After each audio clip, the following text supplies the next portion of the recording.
Buntis si Bea sa anak ko. Hindi tulad mo, isang baog na walang kwenta. Simula ngayon, hiwalay na tayo. Sa sandaling binitiwan niya ang malalamig na mga salitang iyon, ang pamilyar na hangin sa aming sala ay biglang nanigas at nagyelo. Sa ibabaw ng mesa, nakalatag na ang berdeng annulment petition na pirmado na at may tatak ng aking asawa.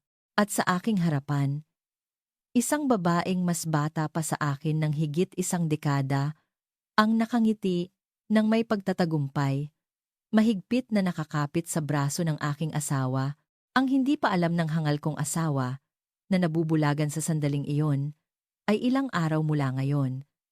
Sa kanyang pag-uwi sa probinsya kasama ang kanyang kabit, ay haharapin niya ang pinakamalaking pagsisisi at pinakamatinding kawalan ng pag-asa sa buong buhay niya. Ako si Elena, 45 taong gulang, isang ordinaryong may bahay.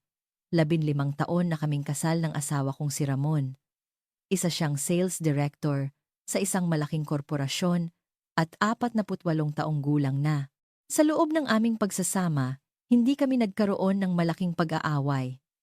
Sa tingin ng iba, payapa ang aming buhay mag-asawa. Maliban sa isang bagay ang katotohanang wala kaming anak. Hoy! Nakikinig ka ba, Ate Elena? Isang matinis at nakakairitang boses ang umalingaw-ngaw sa sala. Ang may-ari ng boses ay ang babaeng nakakapit sa braso ni Ramon. Si Bea, isang contractual employee sa kumpanya ni Ramon, nasa 20s pa lang, suot ang isang maluwag na maternity dress, hinimas-himas niya ang kanyang umbok na tiyan habang nakatingin sa akin nang may pangmamaliit. Alam mo ba? Matagal ng problema ni Ramon to. Galing siya sa isang prominenteng pamilya sa Batangas, pero hindi makapagbigay ng tagapagmana. Sabi niya, naaawa siya sa sarili niya at nahihiya sa mga magulang niya dahil baog daw ang asawa niya. Gabi-gabi siyang umiiyak sa akin. Kaya ako, para kay Ramon, isinakripisyo ko ang sarili ko. Pagkatapos sabihin iyon sa isang malanding boses, sinulyapan ako ni Bea ng may pangiinsulto.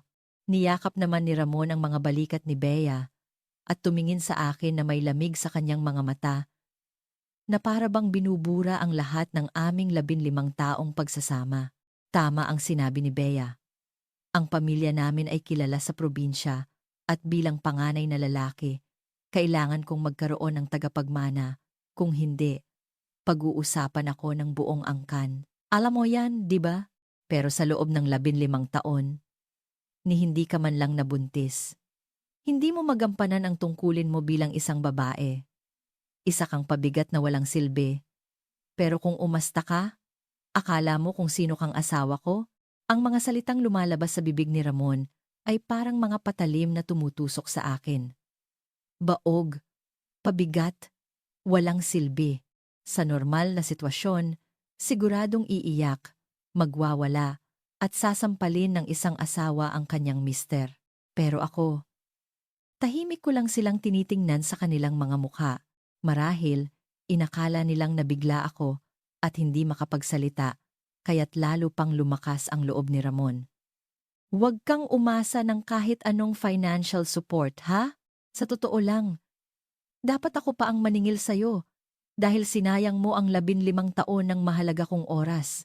Itong bahay, nakapangalan sa akin, kaya mag-impake ka na at umalis. Bukas na bukas, uuwi kami ni Bea sa Batangas.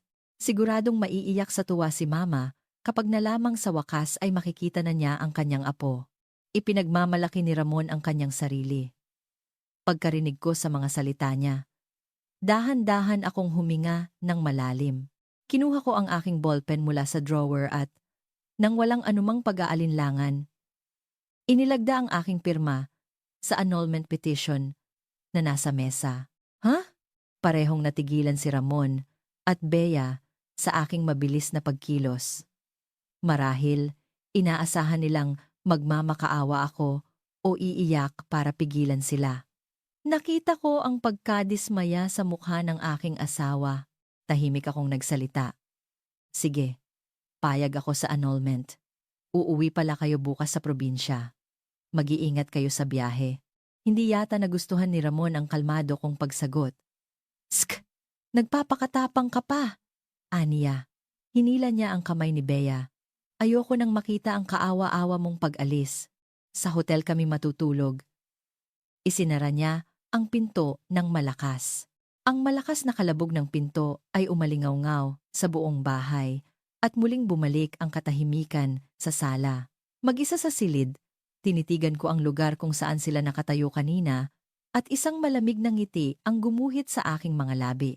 Binuksan ko ang isang nakakandadong drawer sa ilalim ng aparador at kinuha ang isang lumang brown envelope. Nasa loob nito ang mga dokumento mula sa fertility clinic. 5 taon na ang nakalipas ang resulta ng test na sabay naming pinagdaanan ni Ramon. Maiiyak sa tuwa si Mama, no? Bulong ko sa sarili habang hinahaplos ng aking daliri ang isang partikular na linya sa dokumento.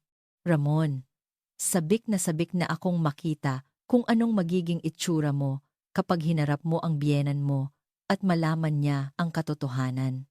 Sa tahimik na sala, matapos ang parang bagyong pag-alis ni na Ramon at Bea, tinitigan ko ang lumang brown envelope sa aking kamay. Ginugunita ang aming 15 taong pagsasama. Nagkakilala kami ni Ramon noong nasa huling taon ako ng aking 20s. Noon, siya ay masipag sa trabaho at kahit medyo suplado, isa siyang tapat na tao. Elena, bumuo tayo ng isang masayang pamilya. Gusto ko sana 2 anak, tandang-tanda ko pa ang mga salitang iyon, na sinabi niya nang may hiya sa kanyang mukha noong nag-propose siya. Ang mga unang taon ng aming kasal ay tunay na masaya. Nagda-drive kami kung saan-saan tuwing weekend at palagi kaming kumakain sa restaurant tuwing anibersaryo. Ngunit lumipas ang 5 taon at hindi pa rin kami biniyayaan ng anak. Nagsimula na akong mag-alala, kaya't nagpa siya akong magpatingin sa isang fertility clinic. Dumaan ako sa maraming masasakit na pagsusuri, araw-araw na pag-check ng basal body temperature at pag-inom ng gamot. Ngunit wala pa ring resulta. Baka ako ang may problema, madalas kong isipin. Habang sinisisi ko ang sarili ko at umiiyak, unti-unting nanlamig si Ramon sa akin. Wala pa rin? Umaasa na sina Papa at Mama na makita ang apo nila. Seryoso ka ba sa pagpapatingin mo? Ang kanyang mga salita ay puno na ng pagkainis. At 5 taon na ang nakalipas. Sa wakas, ay nakiusap ako kay Ramon na siya naman ang magpasuri. Ako? Magpapasuri? Huwag mo akong lokohin! Malusog ako. Siguradong ikaw ang may problema. Umiyak ako para makumbinsi ang nagagalit kong asawa. Hindi ko na kaya ang mag-isang magpagamot. Nang hindi alam ang tunay na dahilan, napilitan siyang sumama sa klinik. Ngunit, ang resulta ng test na ibinigay ng doktor ay tuluyang dumurog sa kanyang mataas na pride. Mister, I'm sorry to say this, pero mayroon po kayong severe oligozoospermia bordering on azoospermia. Halos imposible po ang natural na pagbubuntis. Sa sandaling marinig iyon, kitang-kita ko kung paano nawala ang kulay sa mukha ni Ramon. Sa aming pag-uwi, paulit-ulit niyang hinampas ang manibela habang sumisigaw na parang baliw. Hindi totoo yan! Sinungaling na doktor. Ako? Baog? Hindi maaaring mangyari yan. Pagkatapos, tiningnan niya ako ng masama. Namumula ang kanyang mga mata at sinabi, Elena, makinig ka. Huwag mong sasabihin ito kanino man.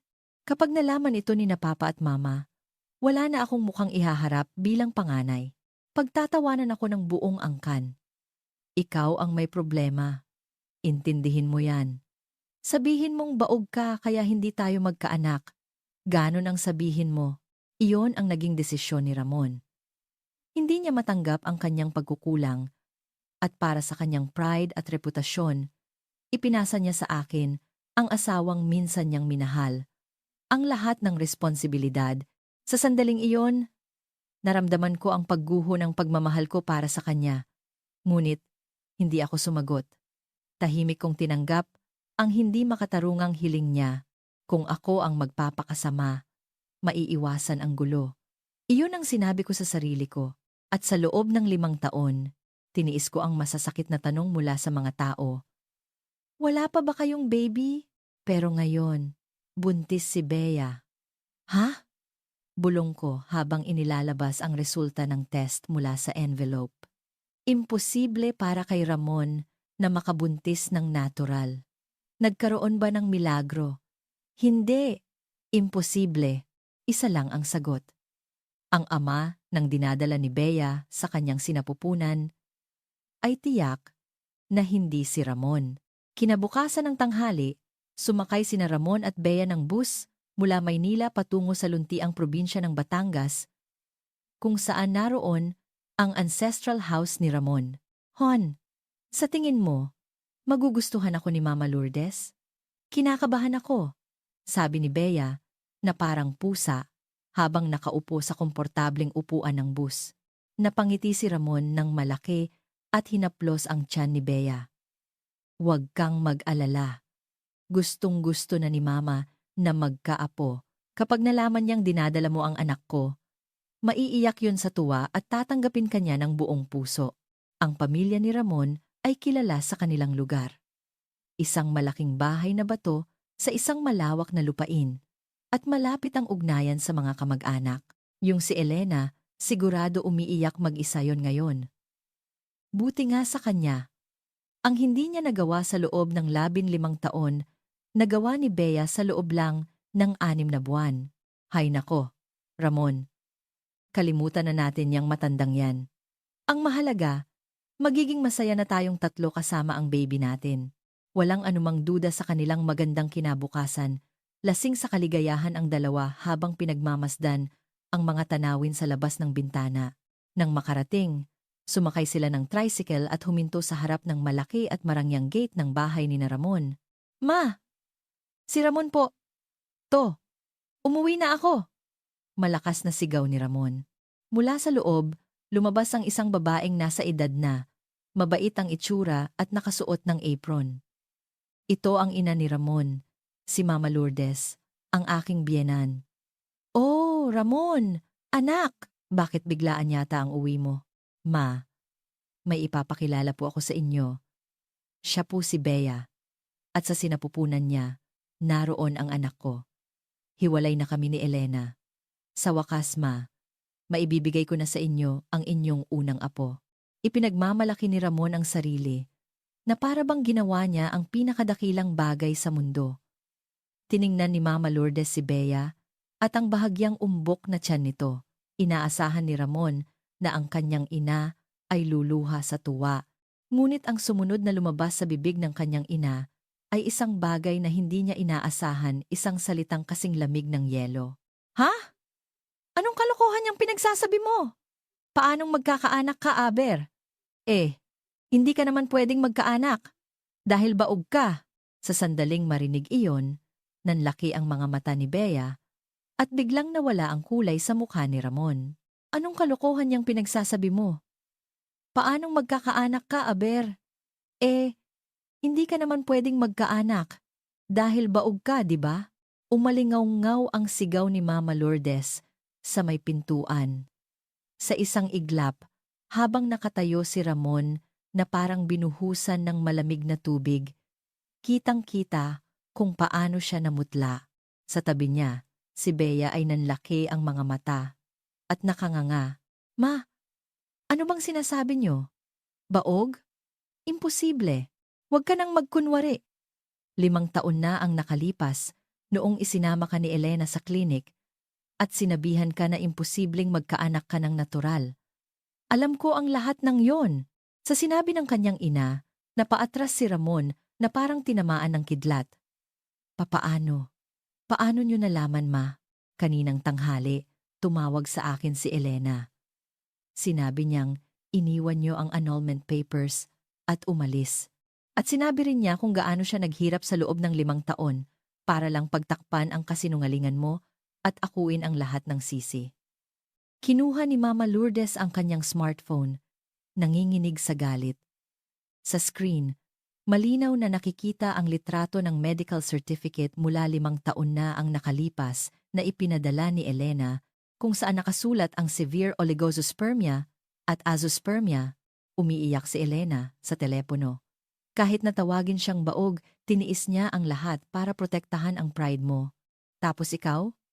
Naghanap ka ng ibang babae? At ang masama pa, pinalayas mo siya dahil sa kasinungalingang buntis? Yang babaeng yan? Wala kang kwentang tao. Sa matinding galit ng kanyang ina, agad na hinawakan ni Bea ang braso ni Ramon. Teka Ramon, baog ka. Anong ibig sabihin nito? Akala ko ba anak mo? Hindi totoo yan, Bea. Huwag kang maniwala. Sigaw ni Ramon na namumula ang mga mata at saka hinarap ang kanyang ina. Gawa-gawa lang yan ni Elena. Peke yang medical certificate na yan para siraan ako. Malusog ako. Ang katunayan na buntis si Bea, ang pinakamalaking ebidensya. Nakakainis ka. Nagsisinungaling ka pa rin? Kung ganoon, kaninong anak yang nasa tiyan ng babaeng yan? Tumingin ng matalim si Mama Lourdes sa tiyan ni Bea. Biglang kinabahan si Bea, pero agad ding sumagot nang may pagkapikon. Huwag po kayong magsalita ng ganyan. Si Ramon lang po ang lalaki sa buhay ko. Sigurado pong anak niya itong dinadala ko. Mama Lourdes? Huwag po kayong magpaloko. Nainggit lang sa akin. Yang si Elena, kaya niya to ginagawa. Tama! Nalaso na ni Elena ang isip mo, ma. Ako ang panganay na anak. Umuwi ako para dalhin sa inyo ang tagapagmana. Tapos ganito ang trato niyo sa akin? Nang makita ang anak na desperadong ipagtanggol ang sarili, napabuntong hininga si Mama Lourdes. Tama na. Kitang-kita ko na ang bulok mong pag-uugali. Yang babaeng yan, na hindi natin kilala, at yang batang hindi natin alam kung kanino. Hindi sila pwedeng tumapak sa bahay na to. Umalis na kayo. Itinulak ni Mama Lourdes ang pinto para isara. Huwag mo akong itulak. Sa pilitang ipinasok ni Ramon ang kanyang paa sa siwang ng pinto at pilit itong binuksan. Bahay ko rin to. Akala mo kung sino ka. Hindi kami aalis. Bea, pasok! Aray, Ramon. Dahan-dahan. Tinulak ni Ramon ang kanyang ina at pumasok sa loob ng bahay. Hinila niya si Bea at dire-diretsong naglakad papunta sa guest room at doon inilagay ang kanilang mga gamit. Hoy kayong dalawa! Huwag kayong basta-basta papasok. Umalis kayo. Umalingaw-ngaw ang sigaw ni Mama Lourdes, ngunit hindi siya pinansin ni Ramon at isinara ng mahigpit ang sliding door ng kwarto. Samantala, sa Maynila, mag-isa sa kondo, humihigop ako ng malamig na tsaa habang nakaharap sa aking laptop. Nasa screen ang report mula sa isang private investigator tungkol kay Bea. Sa pilitan silang pumasok ha? Sa aking telepono, may mensahe mula kay Mama Lourdes na nagsasabing hindi na niya mapigilan ang dalawa. Humihingi ako ng paumanhin sa kanya, ngunit bahagi ito ng plano ko. Si Ramon ay puno ng pride. Hindi niya aaminin ang kanyang pagkakamali at magkukunwaring naniniwala kay Bea para lang manatili sa ancestral house. Tingnan natin, Ramon, kung mapoprotektahan mo ang mahal mong kabit ngayong kinalaban mo na ang sarili mong ina. Lalo na't hindi mo pa alam ang tunay niyang pagkatao. Tinitigan ko ang isang litrato sa report si Bea na nakaakbay sa isang binatang lalaki habang papasok sa isang motel at isang malamig na ngiti ang gumuhit sa aking mga labi. Sina Ramon at Bea, na sa pilitang pumasok sa guest room, ay kumilos na parang sila ang may-ari ng bahay. Kinaumagahan, nang maghain si Mama Lourdes ng almusal na Pilipino sinangag, tuyo, at itlog agad na sumimangot si Bea. Ano to? Ang cheap naman ng pagkain. Buntis ako. Alam niyo ba yon? Dapat mas masustansya, tulad ng steak o kaya sushi sa mamahaling restaurant. Tinutusok-tusok ni Bea ang tuyo gamit ang dulo ng tinidor habang nagsasalita ng may pangmamaliit. Nanginig sa galit si Mama Lourdes. Hindi ko yan niluto para sa inyo. Kung may reklamo ka sa pagkain, kunin niyo na ang gamit niyo at umalis. Ramon, inaaway ako ng nanay mo. Natatakot tuloy yung baby sa tiyan ko, sabi ni Bea habang nagpapaawang kumakapit sa braso ni Ramon. At ang ginawa ni Ramon, hinampas niya ang mesa at sinigawan ang sariling ina. Ma, tama na. Magsorry ka kay Bea. Dala-dala niya ang magiging tagapagmana ng pamilya natin. Hindi siya tulad ni Elena na isang walang silbing baog. Si Bea ang biyaya sa pamilyang to. Ramon, nababaliw ka na talaga. Niloloko ka lang ng babaeng yan. Kayo ang naloloko, ma. Naniwala kayo sa mga kasinungalingan ni Elena. Baka naman ulyanin na kayo. Ulyanin. Isang masakit na salita para sa sariling ina. At sa likod ni Ramon, si Bea ay humahagikik pa. Oo nga po, Mama Lourdes. Baka kailangan nyo na pong magpahinga. Hindi na nakapagsalita si Mama Lourdes. Sa sobrang sakit at awa sa anak, tanging panyo na lang ang ipinampunas niya sa kanyang mga luha. Pagkatapos kumain, ibinaling ni Ramon ang kanyang galit sa akin sa Maynila. Sa tahimik na sala ng kondo, malakas na tumunog ang aking telepono. Nakita ko ang pangalan ni Ramon sa screen. Agad kong inihanda ang IC recorder, pinindot ang record button, at sinagot ang tawag. Hello? Elena! Anong pinagsabi mo kay Mama? Agad na bumungad ang sigaw ni Ramon na halos ikabasag ng eardrum ko. Nagpadala ka pa ng peking medical certificate dahil sa'yo. Pinagtritripan ni Mama si Bea. Peke? Huwag kang magkunwari. Alam mong totoo yon. Sinungaling! Hindi ako baog! Ang katunayan na buntis si Bea ang ebidensya. Ayaw mo lang magbayad ng danyos kaya ka gumagawa ng ganitong paninira. Mula sa kabilang linya, narinig ko rin ang malanding boses ni Bea. Pahiram nga. Hello, Ate Elena. Grabe ka, ha? Dahil lang hindi ka magkaanak, pati yung baby ko sa tiyan idinadamay mo. Ang bitter mo. Tanggapin mo na kasing wala kang kwenta. Sunod-sunod na masasakit na salita ang ibinato nila sa akin. Walang kwenta, bitter, matanda. Kung ibang tao, siguradong sasagot at makikipagsigawan na. Pero ako, nanatili akong tahimik, hawak ang telepono sa aking tainga. Hoy, nakikinig ka ba? Inakala ni Ramon na dahil sa katahimikan ko ay natamaan ako at hindi na makasagot, kaya lalo pa siyang naging mayabang. Ayan, hindi ka makasagot. Ibig sabihin, inaamin mo na ang kasalanan mo, tama lang na iwanan kita. Pabigat ka! Mamatay ka sanang mag-isa at malungkot. Huwag ka nang magpapakita sa amin, Ate Elena. Magiging masaya kami. Bye-bye! Click. Pinatay nila ang tawag. Dahan-dahan kong ibinaba ang telepono at pinatay ang recorder. Isang malamig na ngiti ang lumabas sa aking mga labi. Salamat Ramon at Bea. Ang mga paninira nyo, na-record ko lahat. Isa na namang ebidensya para sa kasong emotional distress at dagdag na danyos. Ang hindi nila alam, ang pananahimik ko ay hindi dahil sa takot, kundi para makuha ng perpekto ang bawat hangal na salita nila. Bilang legal na ebidensya, ibinalik ko ang tingin sa laptop sa report ng private investigator. Sa litrato kung saan kasama ni Bea ang isang binatang lalaki papasok sa motel. Pinalaki ko ang mukha ng lalaki at tinitigang mabuti. Bigla, may naalala ako, parang nakita ko na ang lalaking to. Imposible.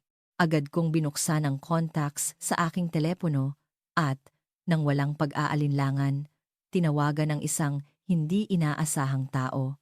Ring. Ring. Hello? Isang boses ng babae na tila nag-aalangan ang sumagot. Gabi na. Pasensya na sa abala. Ako si Elena, asawa ni Ramon. Mayroon lang sana akong gustong kumpirmahin sa'yo. At nagsimula akong magsalita, handang ibunyag ang pinakamalaking sikreto ni Bea. Gabi na. Pasensya na sa abala. Ako si Elena, asawa ni Ramon. Mayroon lang sana akong gustong kumpirmahin sa'yo. Nang sabihin ko iyon, naramdaman ko ang pagtigil ng hininga ng kausap ko sa kabilang linya. Ginang Elena? Asawa po ni Paolo? Si Paulo po na laging kasama ni Direktor Ramon? Ako po ang asawa niya, si Mila.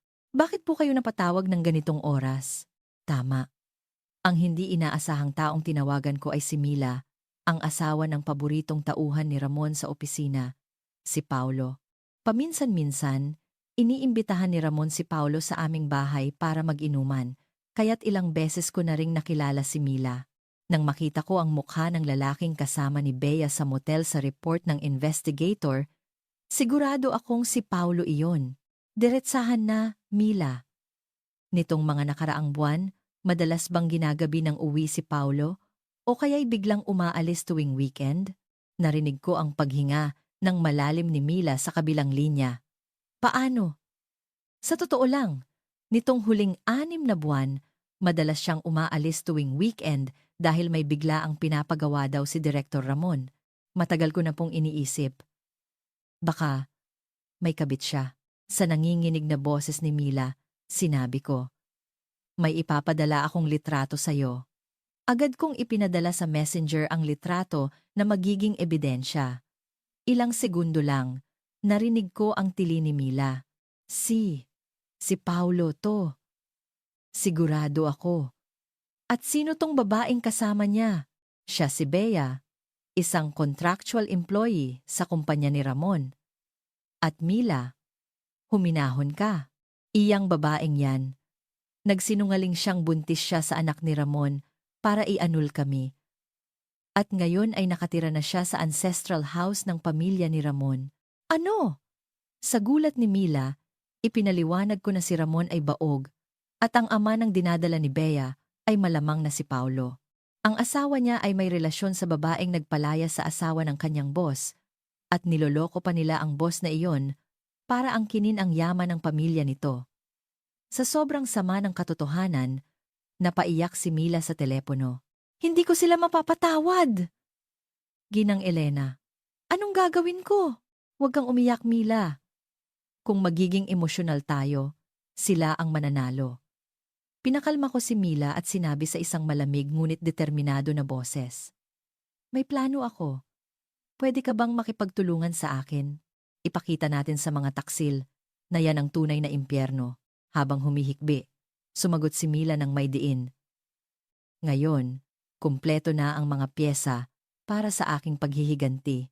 Samantala, sa bahay ni na Ramon, isang nakakadiring eksena ang nagaganap. Wow! Luma na to. Pero magandang klase ng seda. Pwede tong maibenta online ng mahal. Mama Lourdes, akin na lang to ha? Matanda na po kayo? Hindi nyo na rin naman. Tumaisusuot, winasak ni Bea ang aparador sa kwarto ni Mama Lourdes, kinuha ang mga mamahaling barot saya na dinala pa ng biyenan ko noong ikinasal siya, at inihagis sa sahig. Huwag! Huwag mong pakialaman yan. Mahalaga yan sa akin. Sinubukan siyang pigilan ni Mama Lourdes, ngunit mula sa likod, tinulak siya ni Ramon ng malakas. Aray! Napaupo sa sahig ang matanda. Tiningnan lang siya ni Ramon na parang basura. Ma, huwag kang madamot. Regalo yan para kay Bea na magbibigay sa atin ng tagapagmana. Murang-mura lang yan.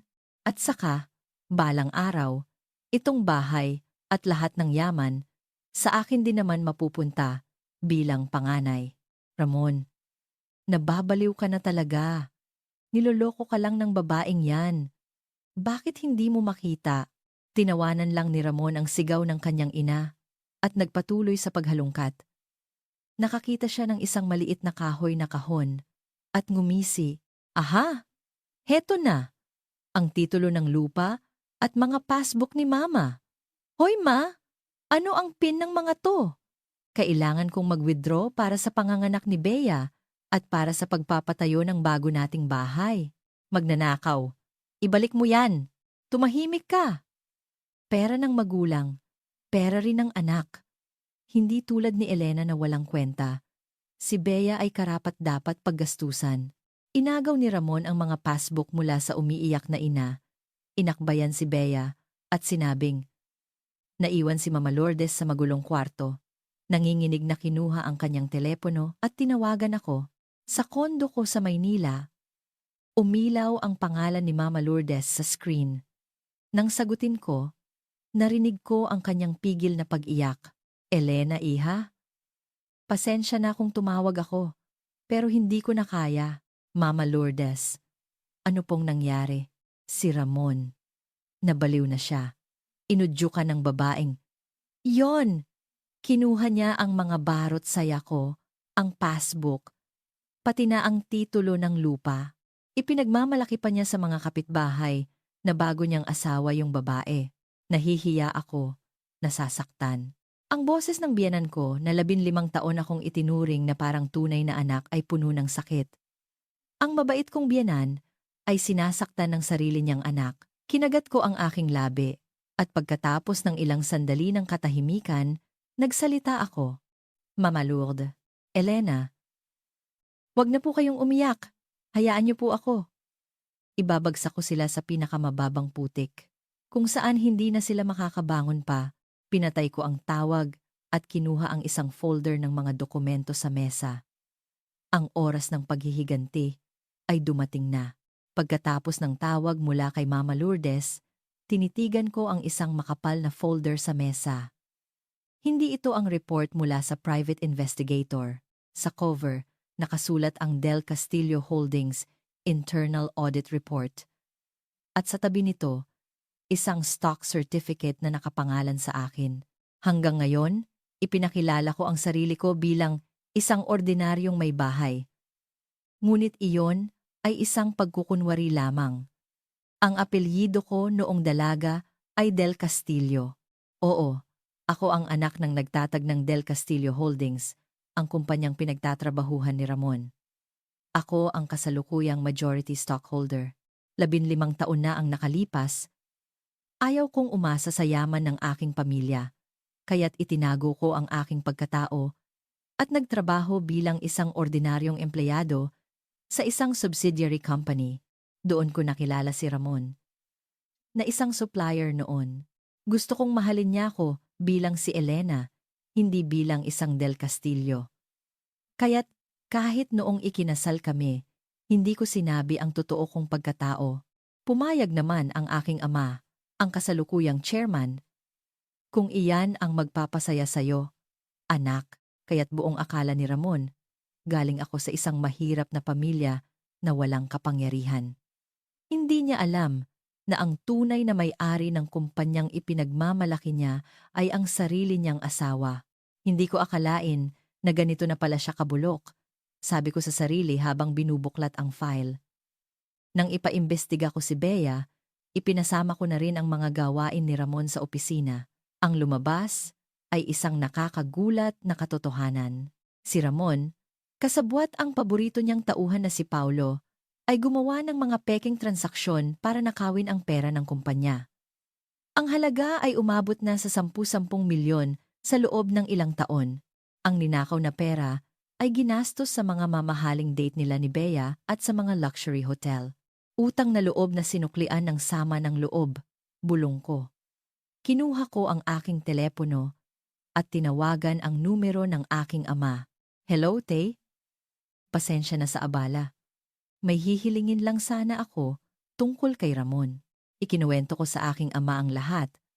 Kung paano ako tinawag ni Ramon na baog at pinalayas, ang tungkol kay Bea na ang dinadala ay anak pala ng tauhan niya. Ang tangkang pag-angkin sa ancestral house at ang pagnanakaw sa kumpanya. Sa kabilang linya, naramdaman ko ang pagbabago sa boses ng aking ama mula sa pagiging mahinahon tungo sa pagiging malamig na parang yelo. Ganun ba, Elena? 15 taon kang nagtiis. Huwag po kayong humingi ng tawad, Tay. Ako po ang pumili sa kanya. Pero, hindi ko na kailangang magtiis pa, di ba? Oo naman. Sa ngalan ng pamilyang Del Castillo, sisiguraduhin nating mararanasan ng mga hangal na yan ang gumapang sa putik. Bukas na bukas, ipapakilos ko ang audit at legal department. Salamat po. Huwag niyo po silang kaawaan. Pagkatapos ng tawag, isang malamig na ngiti ang gumuhit sa aking mga labi. Tinawagan ko naman si Ramon. Ano na naman? Kumakain kami ni Bea ng sushi. Sinabi ko nang wala kang makukuhang piso sa akin. Sigaw ni Ramon. Sa likod, narinig ko ang boses ni Bea. Hon, isubo mo na sa akin yung uni. Kalmado akong sumagot. Hindi ako tumawag para sa pera. Ramon, kinuha mo raw ang passbook at titulo ng lupa ni Mama Lourdes. Sumbunggera talaga. Yang matandang yon. At ano naman ngayon? Bilang panganay, karapatan kong pamahalaan ang yaman ng pamilya para to sa kinabukasan ni Bea at nang magiging tagapagmana ko, napatawa ako ng bahagya. Talaga? Sayang lang dahil kaninang hapon tumawag si Mama Lourdes sa bangko para i-freeze ang mga account niya. Kaya, yang, hawak mong passbook at ATM card, papel na lang yan, wala kang mawi-withdraw kahit isang sentimo. Ano? Wag mo akong lokohin. Umalingaw-ngaw ang sigaw ni Ramon. At yung titulo ng lupa, kahit hawak mo pa yan, hindi mo pwedeng ibenta o isangla dahil nakapangalan pa rin kay Mama Lourdes. Hindi mo ba alam ang simpleng batas na yan?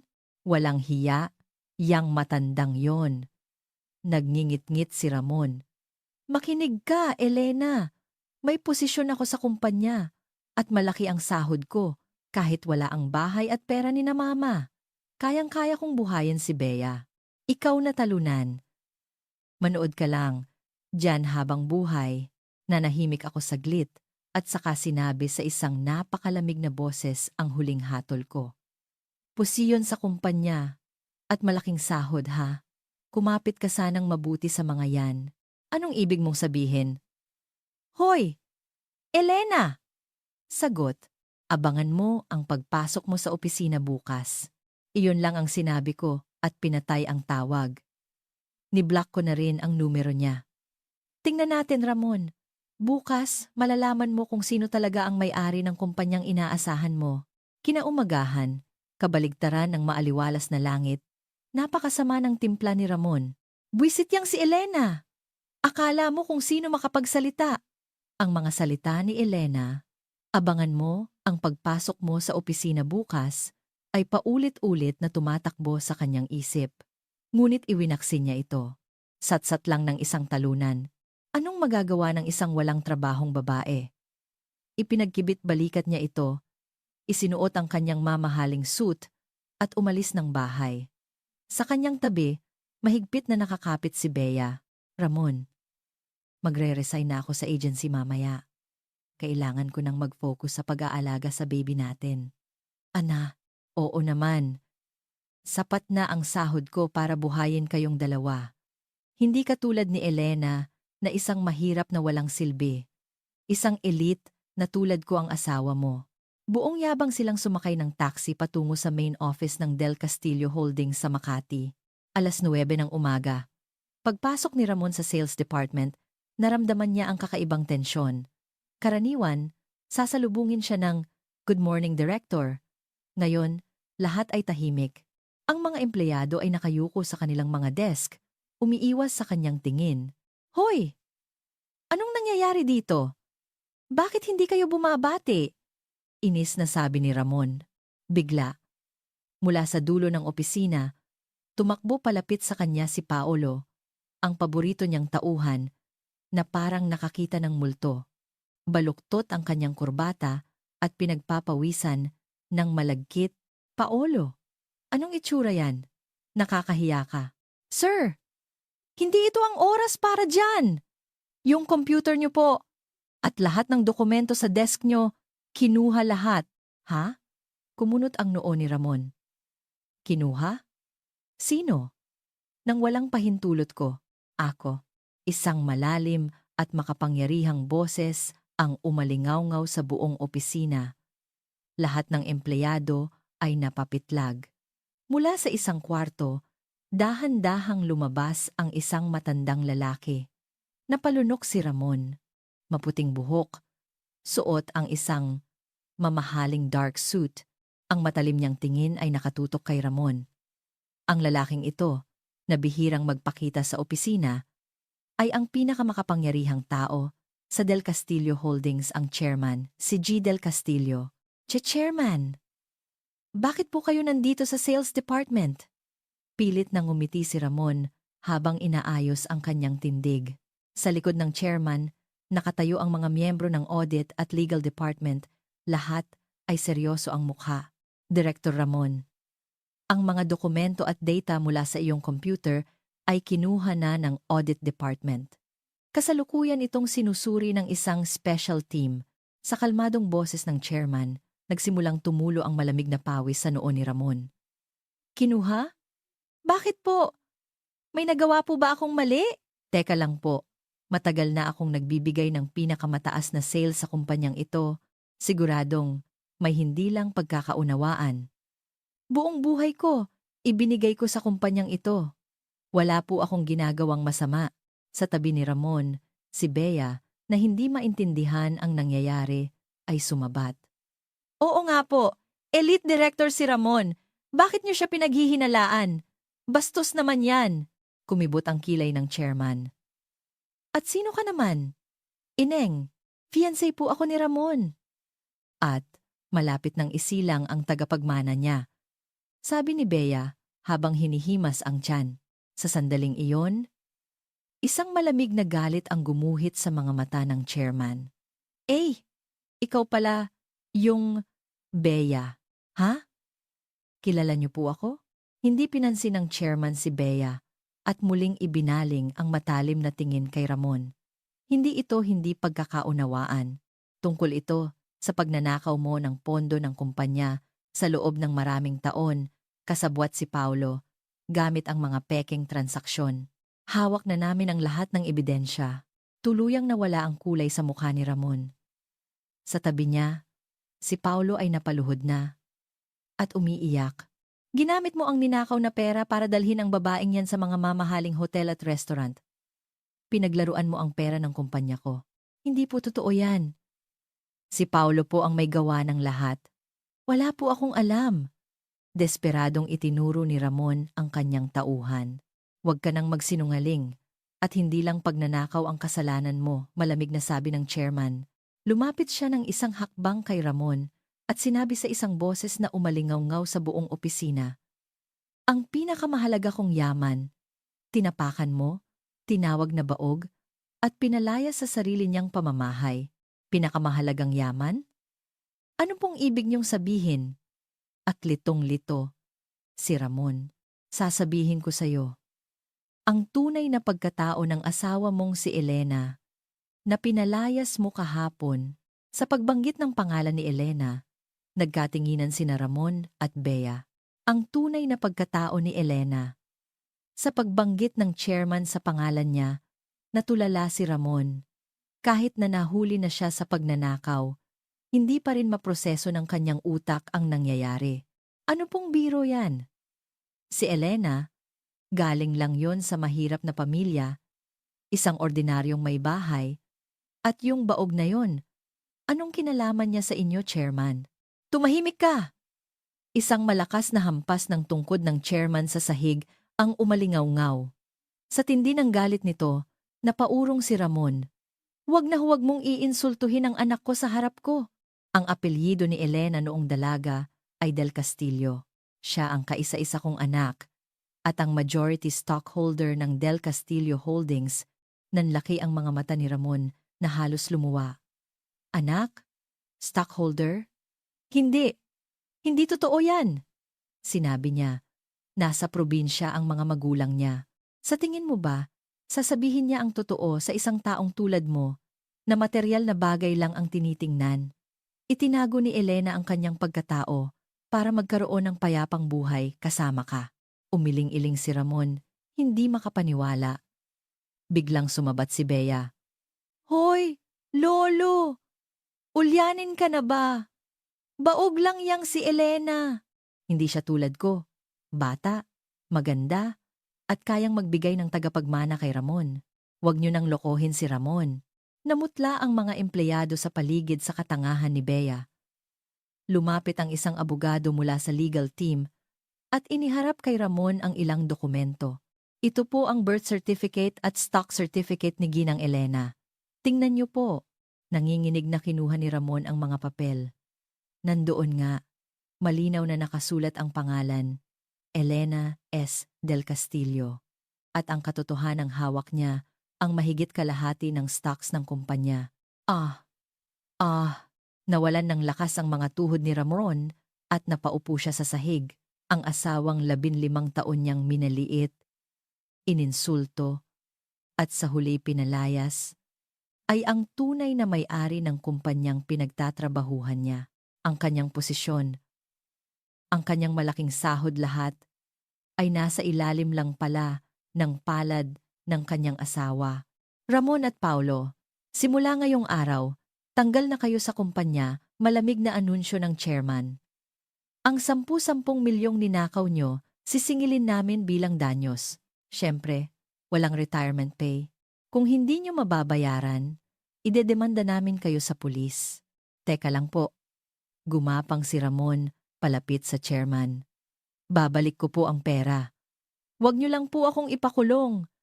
Kakausapin ko po si Elena. Magmamakaawa po ako. Magpapatira pa ako sa kanya. Huwag nyo lang po akong tanggalin. Kinuha ni Ramon ang kanyang telepono at nanginginig na tinawagan ang numero ni Elena naka-loudspeaker. Ang tunog ng ring ay umalingaw-ngaw sa tahimik na opisina. Click. Sumagot ang tawag. Elena! Elena! Ako to! Bakit hindi mo sinabing anak ka ng chairman? Pasensya na. Ako ang may kasalanan. Bawiin na natin ang annulment. Pwede pa tayong magsimula ulit, desperadong sigaw ni Ramon. Ngunit katahimikan lang ang isinagot mula sa kabilang linya. Elena, magsalita ka naman. Kaya mong kumbinsihin ang chairman, di ba? Mahal mo naman ako, di ba? Umiiyak na sabi ni Ramon. Bigla, isang malamig at kalmadong boses ang narinig mula sa speaker. Niga, nakakatawa ka talaga ano? Akala mo elite ka pa rin? Matapos mong nakawin ang pera ng kumpanya para lang sa kabit mo. Pero ang pinaka nakakatawa sa lahat ay yung katotohanang niloloko ka lang ng kabit mo. Ha? Natigilan si Ramon. Sa tabi niya, biglang nanigas si Bea. Bea, nakikinig ka, di ba? Yang batang sinasabi mong anak ni Ramon. Ang sumunod na sinabi ni Elena ay ang tuluyang nagbagsak kay Ramon sa pinakailalim ng impyerno.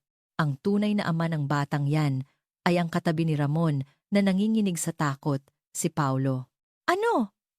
Dahan-dahang lumingon si Ramon sa katabi niyang nakaluhod at nanginginig ang paborito niyang tauhan, si Paulo.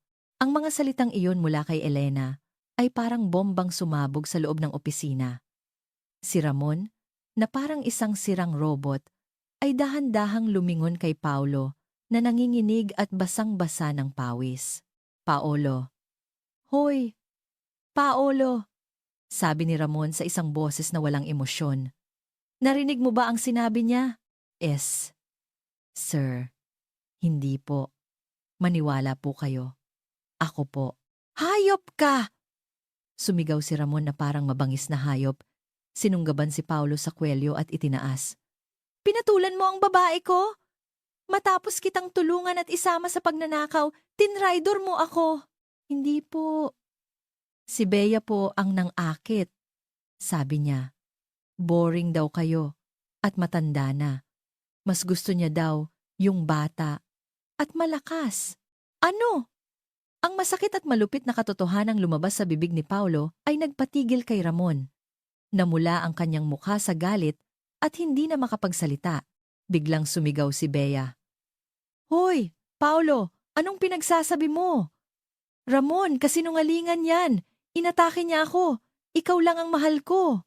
Sinungaling! Sigaw naman ni Paulo. Nasa cellphone ko pa yung mga message mo. Sana iwanan ko na yung matandang baog na yon para makasama na kita, Paolo. Nung nalaman mong buntis ka, sabi mo, gagamitin natin to para makakuha ng pera sa kalbo mong boss at tatakas tayo. Ay. Tumahimik ka. Tumahimik ka. Naghisterya si Bea. Sinasabunutan ang sarili at sinugod si Paulo. Sa loob ng isang respetadong opisina, ang lugar na dating itinuturing ni Ramon na kanyang kaharian, ay nagaganap ngayon ang pinakamarumi at pinakapangit na drama. Ang ibang empleyado ay napapatingin sa ibang direksyon, habang ang iba ay palihim na kinukuhanan ng video ang eksena. Sa kabilang linya, tahimik na nakikinig si Elena sa resulta ng kanilang katangahan. Mga hayop kayo, magsama-sama kayo sa impyerno. Nawala na sa sarili si Ramon. Itinulak niya si Paulo at akmang sasampalin si Bea. Ngunit bago pa man dumapo ang kanyang kamay, pinilipit na ito ng mga security guard. Bitawan niyo ako. Ako ang direktor dito. Direktor ng Del Castillo Holdings. Hindi niyo alam kung sino ang kinakalaban niyo. Ramon, nakakahiya ka. Malamig na sabi ng chairman. Hindi ka na direktor. At hindi ka na rin empleyado. Isa ka na lang trespasser. Guards, itapon niyo ang tatlong yan sa labas. At huwag na silang papapasukin ulit. Chairman! Teka lang! Ako'y walang saysay ang sigaw ni Ramon.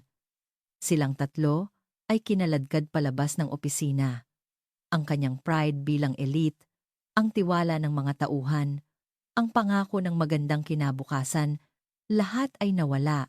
Ilang minuto ang lumipas, literal silang itinapon sa tabi ng basurahan sa likod ng gusali.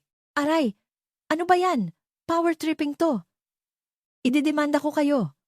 Sigaw ni Bea habang pinapagpagan ang kanyang damit. Ngunit si Ramon ay parang patay na, nakatayo. Nawala na ang lahat. Bahay, pera, posisyon. Ramon, hindi ito ang oras para dyan. Tara na sa bahay ko. Dala mo yung ninakaw mo sa nanay mo, di ba? Yung passbook? Sinabi na ni Elena. Frozen na yon. Kinumpirma ko sa ATM kanina. Ano? Biglang nanlamig ang mukha ni Bea. So, wala kang kahit isang kusing? Wala. At bukod diyan, may 10-10 milyon pa akong babayaran at iimbestigahan pa ako ng pulis. Nang marinig iyon ni Ramon, biglang naglaho ang pagmamahal sa mga mata ni Bea. Tiningnan niya si Ramon nang malamig at lumapit kay Paulo na nakaupo pa rin sa lupa. Paolo, tara na. Tapos na tong matandang to. May tinago kang pera mula sa ninakaw natin, di ba? Yun ang gamitin mo para buhayin kami ng baby. Huwag mo akong lokohin. Lahat ng pera, ginastos natin sa luho mo. Wala na akong natira. At baka makulong ako. Sa tingin mo, sasamahan pa kita? Sa tabi ng basurahan, nagsimula na namang mag-away ang dalawa. Habang pinapanood sila ni Ramon, nanginginig siyang tumayo at kinuha ang kanyang telepono. Bukas pa rin ang tawag kay Elena. Elena. Elena, tulungan mo ako. Ako na ang may kasalanan. Patawarin mo ako. Wala na akong ibang mapupuntahan. Umiiyak siyang nagmakaawa sa asawang kanyang iwinaksi. Ngunit ang boses ni Elena sa kabilang linya ay napakalinaw at napakalupit. Wala kang mapupuntahan? Anong sinasabi mo? Mayroon ka pang minamahal na ancestral house, di ba? Hinihintay ka ni Mama Lourdes. Talaga? Si Mama? Oo. Pero, hindi ko sagutin. Kung ano ang naghihintay sa'yo pagpasok mo sa gate, anong ibig mong sabihin? Abangan mo. Paalam, Ramon. Huwag mo nang babanggitin ulit ang pangalan ko. Click. Tuluyan nang pinatay ang tawag. Natigilan si Ramon. Bigla. Oo, yung bahay. Sa bahay. Tutulungan ako ni Mama. Hindi niya ako pababayaan bilang panganay. Isang baliw na pag-asa ang sumilay sa kanya. Iniwan niya ang nag-aaway na sina Bea at Paulo at tumakbo papunta sa istasyon ng bus, hindi alam na ito palang ang simula ng kanyang tunay na katapusan. Mula Maynila hanggang sa kanyang probinsya, tumakbo si Ramon nang walang pakialam sa itsura. Ginamit niya ang natitirang barya sa kanyang pitaka at ang laman ng kanyang e-wallet para makasakay sa isang ordinaryong bus. Ang dating direktor na sanay sa business class ay wala na. Gusot ang damit, may tumutubong balbas, at tinitingnan ng ibang pasahero na parang pulubi. Okay lang. Pagdating sa bahay, nandoon si Mama. Hindi niya ako pababayaan. Ako ang panganay, ang tagapagmana. Madaling araw nang makarating siya sa probinsya. Nanginginig siyang naglakad patungo sa kanilang bahay. Ngunit pagdating niya, ang malaking gate na dati laging bukas para sa kanya ay nakakandado na. Ano to? Ma! Mama! Buksan niyo! Si Ramon to! Umuwi na ako! Galit niyang kinakalampag ang gate. Ilang sandali pa, bumukas ang pinto ng bahay at isang babae ang lumabas, ang kanyang ina. Si Lourdes. Ngunit walang bakas ng pag-aalala sa kanyang mukha. Anong kailangan mo? Tatawag ako ng pulis para sa trespassing. Ma, ano bang sinasabi niyo? Ako to, si Ramon. Tinanggal ako sa trabaho, niloko ako ni Bea, wala na akong matitirhan. Pakiusap, papasukin niyo ako. Tiningnan siya ni Lourdes ng walang emosyon at binuksan ang gate. Pumasok ka. May kailangan din tayong pag-usapan. Pagpasok sa loob, naupo si Ramon sa magulong sala at ininom ang ibinigay na mainit na tubig. Salamat, Ma. Sabi ko na nga ba, kayo lang ang kakampi ko. Yung si Elena, anak pala ng chairman. Nilaglag niya ako. Kinuha niya lahat, pero okay lang. Ako pa rin ang tagapagmana. 'Di ba? May lupa at bahay tayo. Makakapagsimula ako ulit. Habang nagsasalita si Ramon, tahimik siyang tinitingnan ni Lourdes. Sa likod niya, may isang matandang lalaki na nakaupo ang pinakamatanda sa kanilang angkan, ang kanyang lolo. Ramon, akala mo pa rin ba ikaw ang tagapagmana ng pamilyang ito? Napapitlag si Ramon. Ano pong ibig niyong sabihin, Lolo? Siyempre naman. Ako ang kaisa-isang anak ni Papa. Dugo at laman ng pamilyang ito. Biglang tumawa si Lourdes. Dugo? Huwag mo akong patawanin. Walang ni isang patak ng dugo ng pamilyang ito ang nananalaytay sa'yo. Ha? Natigilan si Ramon. Ma, huwag po kayong magbiro ng ganyan. Dito ako pinanganak at lumaki. Pinanganak kita. Oo. Pero ang ama mo, hindi ang kinikilala mong ama. Dahan-dahang inilahad ni Lourdes ang malupit na katotohanan. Ang ama mo, ang yumaong asawa ko, baog din siya, tulad mo. Pero sa probinsyang ito, para sa isang panganay ng prominenteng pamilya, kahihiyan ang hindi magkaanak. Natatakot siyang pagtsismisan. Kaya inutusan niya akong maghanap ng ibang lalaki para lang magkaanak at palakihin bilang anak niya. Hindi makapaniwala si Ramon. Ang dugong ipinagmamalaki niya ay isang kasinungalingan pala. Ang tunay mong ama ay isang hardinero na nagtatrabaho dito noon. Hindi ko na matandaan ang mukha o pangalan. Pinalaki ka ng kinilala mong ama para protektahan ang pride niya. At paulit-ulit niyang sinabi sa'yo na ikaw ang tagapagmana na may dugong bughaw. Hindi! Hindi totoo yan! Sumigaw si Ramon. Nakakatuwa, no? Malamig na sabi ni Lourdes. Kahit hindi kayo magkadugo, namana mo ang sumpa, baog ka rin. Nalaman ni Elena ang katotohanan 5 taon na ang nakalipas. Isinakripisyo niya ang sarili niya. Ang mga salita ni Lourdes ay parang mga punyal na tumutusok sa dibdib ni Ramon. Pero ikaw, sa halip na magpasalamat, tinawag mo siyang baog, naghanap ng kabit na magnanakaw, dinungisan ang pangalan ng pamilya, at dinurog ang puso ni Elena. Alam mo ba kung anong ginawa mo? Hindi na nakapagsalita si Ramon. Ang salitang baog na ibinato niya kay Elena ay bumalik sa kanya at sa kanyang kinikilalang ama. Wala ka ng lugar sa bahay na to. At saka, Ramon! Tumayo si Lourdes at inilapag ang isang dokumento sa harap niya. Itong bahay at lupa, naibenta ko na. Ang bumili, si Elena, ang asawang itinakwil mo. Renju on 9, napatingala si Ramon. Binili ni Elena ang bahay ng cash para hindi ito mapunta sa kung sino-sino. Pero may isang kondisyon siya. Anong kondisyon? Na hindi ka na pwedeng tumapak sa lugar na to. At may isa ka pang bisita na kailangan mong harapin. Biglang bumukas ang pinto at isang tao ang pumasok.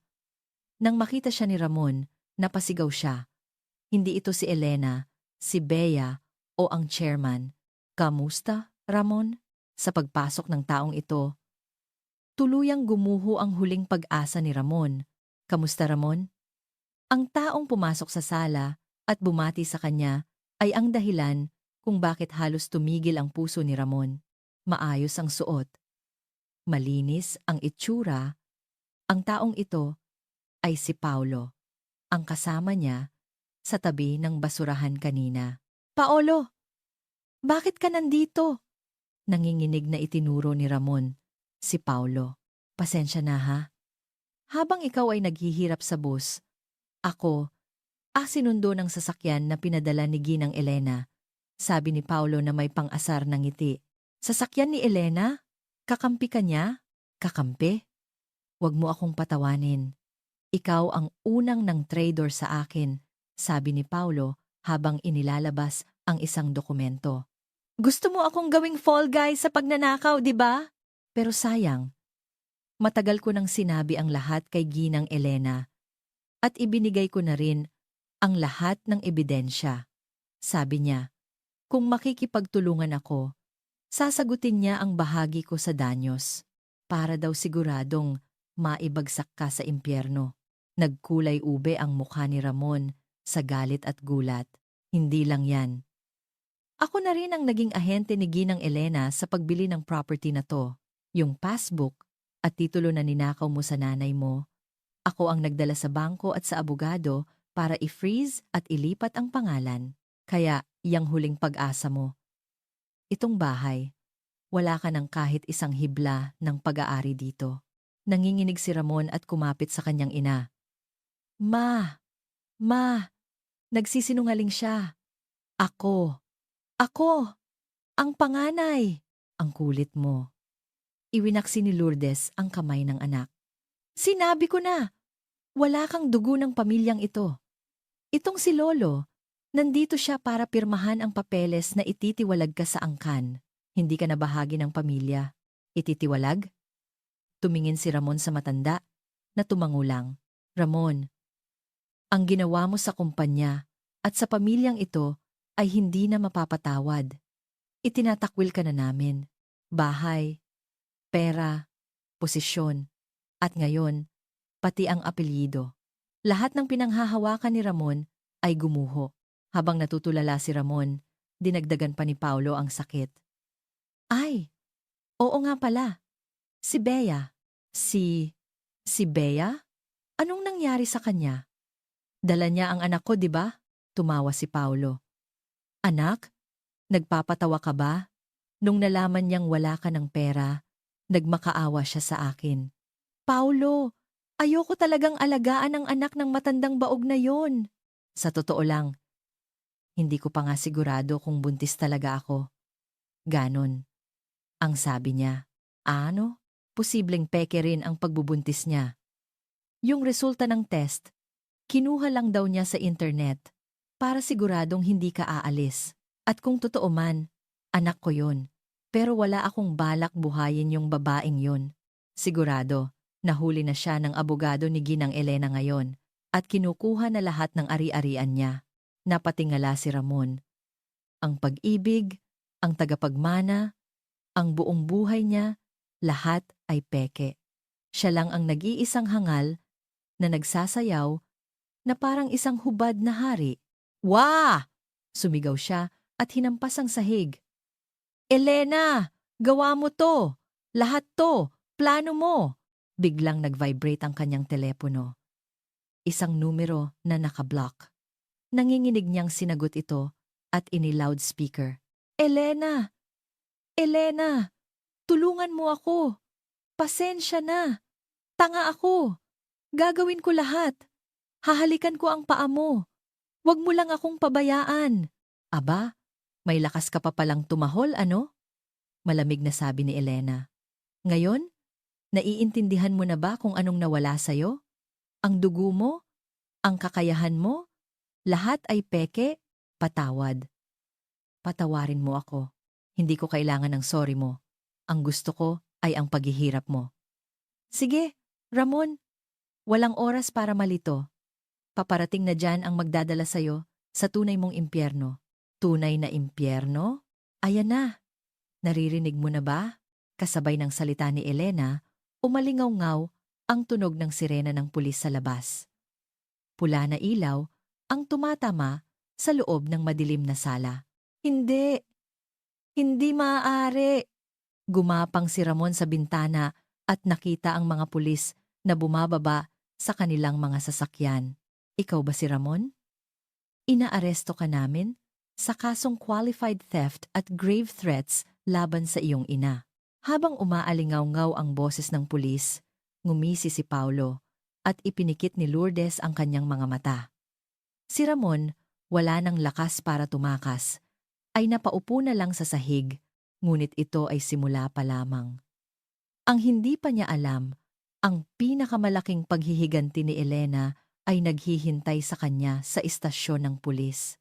Sa malamig na interrogation room ng presinto, si Ramon, na dati sanay sa malambot na upuan ng direktor, ay nakaupo na ngayon sa isang plastik na upuan, nanginginig sa harap ng makapal na folder ng kaso. Sige na, Ramon. Umamin ka na. Si Paulo at ang kabit mong si Bea, umamin na sa lahat. Sabi ng investigador. Sila? Umamin? Hindi! Magkakampi kami! Nagpapatawa ka ba? Nung nalaman ni Bea, natanggal ka na sa trabaho at wala ka ng pera, agad siyang umiyak at sinabing, pinilit lang po ako ng lalaking yan. Biktima lang po ako. Ipinakita ng pulis ang isang litrato kung saan tinatanggal ni Bea ang unan sa loob ng kanyang damit. Peke ang pagbubuntis niya. Isa siyang propesyonal na scammer na maraming nabiktima. Kasabwat niya si Paulo para mas madali kang maperahan. Napayuko si Ramon. Ang pag-ibig at pag-asang ipinaglaban niya ay isang malaking kasinungalingan. Mas masakit pa ito kaysa sa kaso ng pagnanakaw. Biglang bumukas ang pinto at pumasok si Elena. Elena! Elena! Pakiusap! Tumayo si Ramon at sinubukang yumakap sa kanyang paa, ngunit pinigilan siya ng pulis. Hindi ko alam na Del Castillo ka! Patawarin mo ako! Ngayon ko lang naintindihan na pinoprotektahan mo lang pala ako. Pakiusap, iatras mo na ang kaso. Makakapagsimula pa ako ulit. Tiningnan siya ni Elena na parang isang bato sa daan at inilapag ang isang lumang medical certificate. Ramon, hindi mo pa yata naiintindihan ang tunay na bigat ng pagiging baog mo. Alam ko na. Dahil baog ako, naloko ako ni Bea. Patawad talaga. Elena, hindi. May karugtong pa yung resulta ng test mo. 5 taon na ang nakalipas. Pinakiusapan ko ang doktor na huwag nang sabihin sa'yo ang detalye. Karugtong? Hindi ka lang basta may problema sa semilya mo, Ramon. Lumapit si Elena at bumulong. Mayroon kang genetic disorder. Isang chromosomal abnormality na dahilan ng absolute infertility. Kahit anong gawin ng siyensya, 0 ang tsansa mong magkaanak. Noon, ngayon, at magpakailanman. Nawalan ng ekspresyon ang mukha ni Ramon. Naiintindihan mo ba? Noong nalaman ko yon, alam kong napakataas ng pride mo, kaya't binigyan kita ng kaunting pag-asa para hindi ka magpakamatay. Pero ginamit mo yon laban sa akin. Sinisi mo ako, tinawag na baog, at inilagay sa kahihiyan sa loob ng 15 taon. Tanda mo ba ang sinabi mo? Ang isang baog na tulad mo ay walang karapatang maging asawa ko. Ngayon, ibinabalik ko sa iyo ang mga salitang yon. Ikaw, Ramon, ay hindi lang isang peking direktor. Ikaw ay isang peking tao na walang sariling dugo, walang kakayahang magkaanak. Isa kang hungkag na nilalang. AHH! Umungol si Ramon na parang hayop. At heto ang huli. Ngumiti si Elena. Yung 3 milyong ninakaw mo sa passbook ng nanay mo? Yung pera na yon, ipinambayad na namin sa utang ng tunay mong ama sa pamilya ko. Ano? Oo. Ang tunay mong ama ay may malaking utang sa tatay ko. Ngayon, binili ko ang utang na yon, kaya bukod sa babayaran mo sa kumpanya, mayroon ka pang utang na mahigit 100 milyon sa akin nababayaran mo habang buhay. Isang madilim na bangin ang bumukas sa isip ni Ramon. Walang posisyon, walang bahay, walang dugo, walang kinabukasan, at mayroon lang siyang dambuhalang utang at criminal record. Nabuwal siya sa upuan, bumubula ang bibig. Tinalikuran na siya ni Elena. Elena! Tika! Hindi lumingon si Elena at isinara ang mabigat na pinto ng interrogation room. Sa labas, may naghihintay sa kanya. Salamat sa paghihintay, Mila. Ngumiti si Elena sa asawa ni Paulo. Ang kwento ay hindi pa tapos. Epilogo. Tapos na, Ginang Elena? Si Mila, ang asawa ni Paulo, ang naghihintay sa labas. Matatag na ang kanyang tindig. Kahit hindi ko nasaksihan ang huling pagbagsak niya, sa itsura mo, alam kong tapos na ang lahat. Lumabas kami ng presinto. Ang bigat ng 15 taon ay parang bulang naglaho. Mila, kumusta si Paulo? Tanong ko, okay lang po. Kahit may kaso siya, dahil sa tulong nyo, posibleng probation lang ang makuha niya. Pero nag-file na po ako ng annulment. Salamat po sa pagsagot sa bahagi niya sa danyos. Dahil doon, makakapagsimula na kaming mag-ina. Nagpunta kami sa isang coffee shop. Ang perang ninakaw ng aming mga asawa ay ginamit namin para sa aming bagong simula. Si Bea ay napatunayang guilty sa maraming kaso ng estafa at nakulong. Ang kanyang ganda at kabataan ay naglaho sa loob ng selda. Si Paulo, kahit nakaiwas sa mahabang sentensya, ay patay na sa lipunan. Hiwalay sa asawa at anak. Nagtatrabaho siya ngayon bilang construction worker para bayaran ang utang niya sa akin. At si Ramon, ang pinakamatindi ang sinapit. Sa loob ng kulungan, nabaliw siya sa katotohanang ang buong buhay niya ay isang kasinungalingan. Ang utang na mahigit 100 milyon, kasama ang danyo sa kumpanya, ay habang buhay niyang babayaran. 1 taon ang lumipas. Umuwi ako sa ancestral house sa Batangas. Sinalubong ako ni Mama Lourdes. Elena, iha. Salamat sa lahat. Mama Lourdes, itong bahay, sa inyo pa rin po ito habang gusto nyo. Ayoko lang pong masira ang lugar na ito na inalagaan ninyo. Hindi ito kabaitan, Mama. Ito ang pride ko. Ang 15 taon na pagmamahal nyo sa akin bilang anak. Ayokong madungisan ng mga taong tulad nila. Umupo kami sa beranda. Ang dating maingay na bahay ay payapa na. Ang madilim na tunnel ng buhay ko ay sa wakas ay nagkaroon na ng liwanag. Ngayon, isa na akong executive sa kumpanya ng aking ama, tumutulong sa mga kababaihan sa korporasyon. Ang aking karanasan bilang may bahay ay naging sandata ko. At ang huling sulat ni Ramon mula sa kulungan, isang desperadong pakiusap na bayaran ko ang kanyang utang, kalimutan ang lahat at magsimula kami ulit sa ibang bansa gamit ang pera ko. Sinunog ko ito. Sa huli, formal akong inampon ni Mama Lourdes. Ako na ngayon ang legal na tagapagmana ng pamilya at ng bahay. Ang posisyong pinakakaingatan ni Ramon ay napunta rin sa akin, ang babaeng kanyang itinakwil. Ang buhay ko ay nagsisimula pa lang, kahit na may pasan akong kapalaran. Bilang isang tao, bilang isang babae, patuloy akong mamumukadkad ng maganda at matatag. Ang mga bulaklak ng sakura o sa kaso ko, ang mga bulaklak ng kalachuchi sa hardin ay parang nagbibigay lakas sa aking likuran, ginagabayan ako tungo sa isang maningning na bukas.